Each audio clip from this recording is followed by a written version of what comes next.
On today's episode, we're going to talk about what happens when your child's diagnosis changes your identity.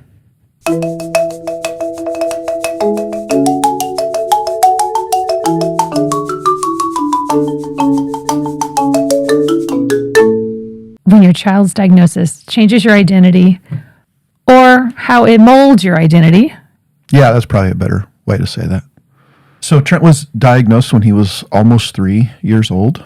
And by that time, we had some indication of what that diagnosis might be, although we had no idea what that would look like. Before he was born, you were going to school to be a pastor, and you were in school at the time.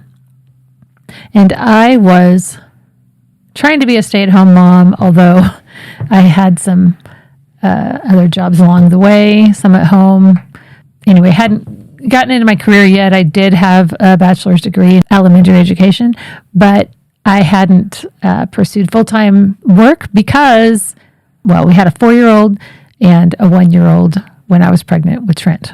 So we hadn't really gotten into our careers yet, but we were heading down certain paths. When I was pregnant with Trent, I had taken classes towards my master's in special education to keep up my certification while I was staying home with the kids.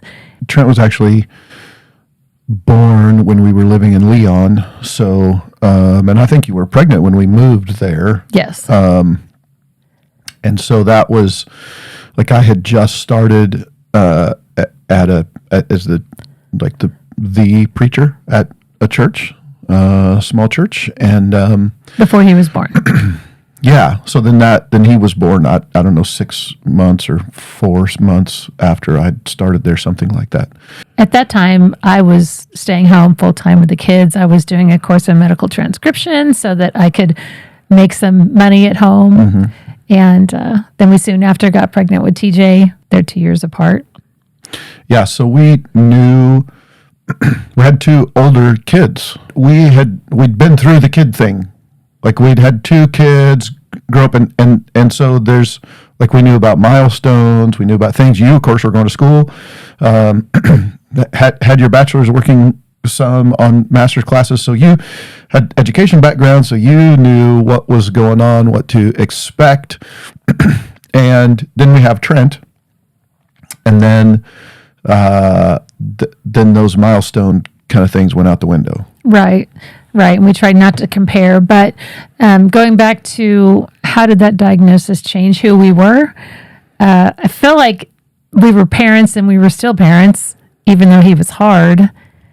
I didn't really feel like it changed in that way, although we did have to adjust our lives a bit.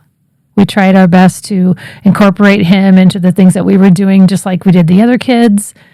Yeah, that was one of the things I think maybe we stumbled into as young parents. But we had early on decided that like we were going to kind of live our lives. We were going to do the things that we enjoyed, and that our children were just going to kind of be a part of that. That life wouldn't revolve directly around our kids. And so when Trent came along and was diagnosed, we knew there were going to be challenges, but we're still like, we had 2 other kids. You live your life. And so he just, it was a struggle, but he just came along with us on that ride. So I think that when you face challenges in your life, like a difficult diagnosis for a child, or maybe even it's your spouse or even yourself, those challenges can either become the defining thing about who you are as a person, or they can just become part of who you are, like they help develop you as a person instead of define you as a person. And so I think from our perspective, like we were gonna live life the way we believed that we should. And so having a child with a difficult diagnosis did help to develop us. We learned a lot and about ourselves. We learned a lot about family.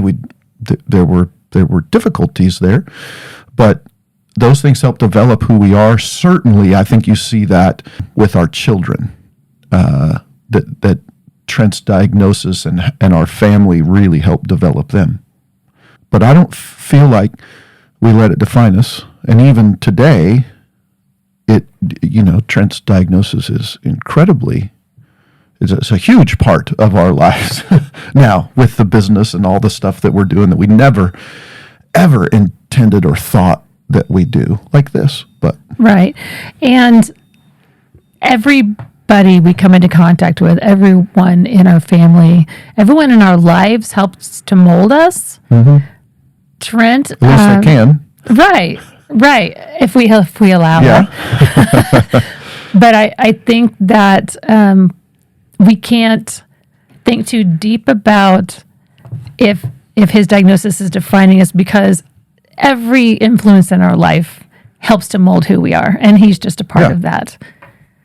People think that I'm a school psychologist. People think I got into the special education field because of Trent. Mm-hmm. But like I said, I was pregnant with him, taking master's classes in special education. So I was kind of on that route anyway. Mm-hmm. I like to think that God kind of gave me a heart for this population and the patience to be Trent's mom and to do what I do.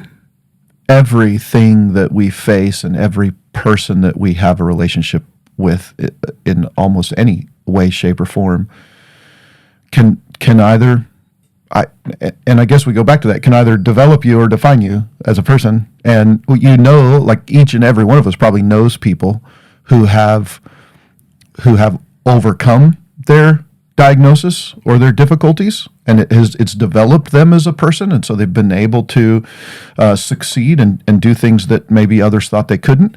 And we probably also know other people who've allowed it to define them. And there are probably all kinds of circumstantial issues and challenges and stuff there on their own. But you really have two paths that you can take. And so we could have kept him at home and locked him away and just allowed, we're just the parents of this autistic kid and nobody really knows him and, nothing happens. But thankfully, together, I think neither one of us would be where we are probably. Well, we wouldn't be doing this if we weren't. If we didn't stay together through those years. But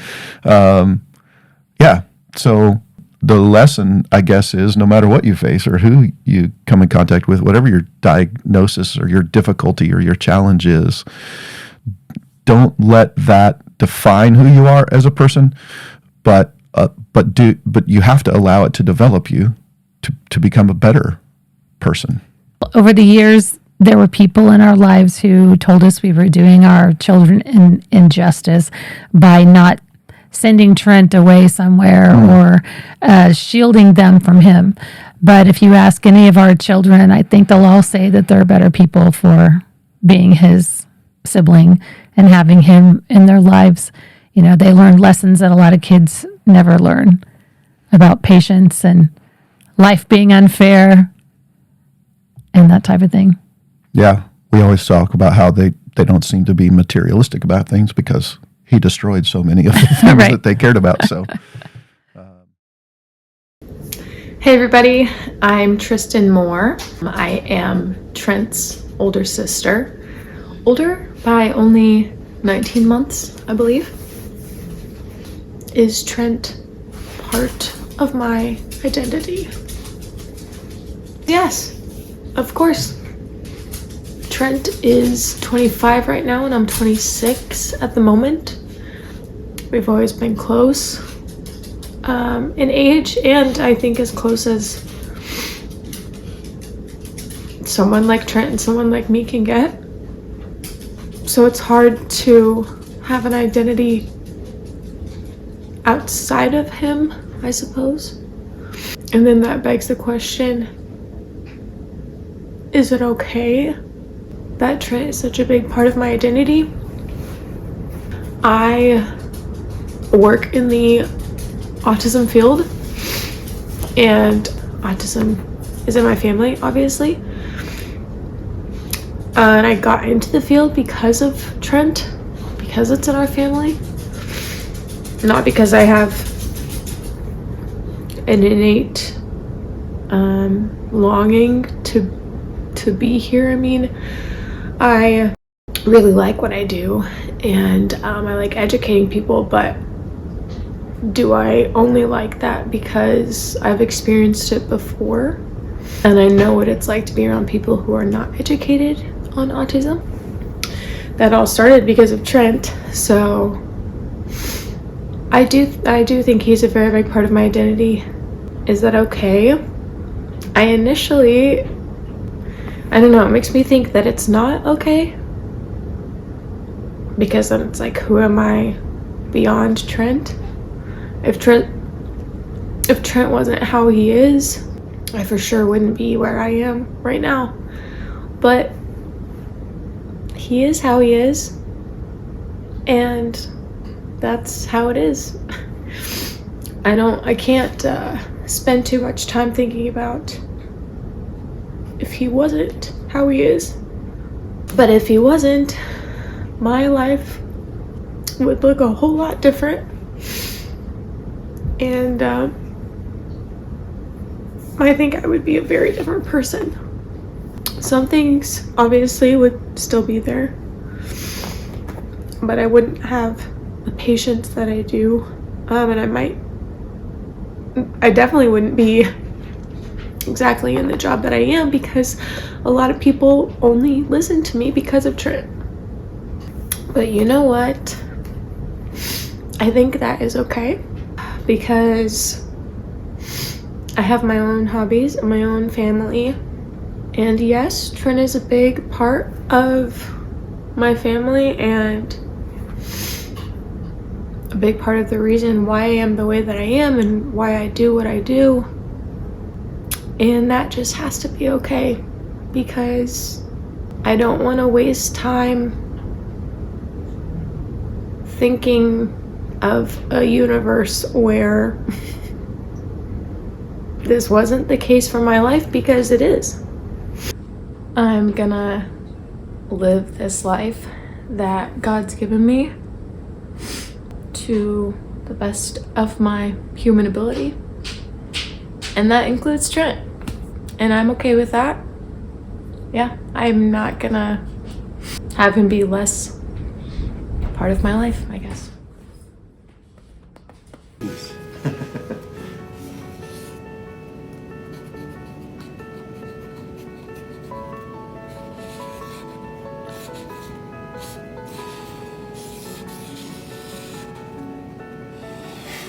On a leash. Leash. How would you put a leash on an alligator? Yeah. You know what a leash is? Leash. You know, like when you put a leash on a dog and you take him for a walk? Like when we take Moose for a walk with a leash? Yes. How would you do a leash? Leash.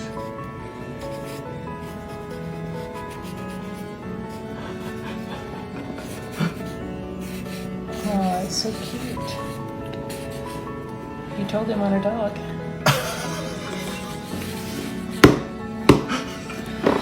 So hey, if you enjoyed this podcast, we hope that you like and share and subscribe, and certainly comment, ask us questions down there. We'll do our best to respond to those things, and I think we'll probably have some Q&A episodes coming. But anyway, we're going to be talking next time about who Trent is as a person, from our perspective, really, because that's the only perspective we have, and in particular the things that we admire about him as an individual. So like, subscribe, share, comment, and join us on the next episode. Bye. Goodbye.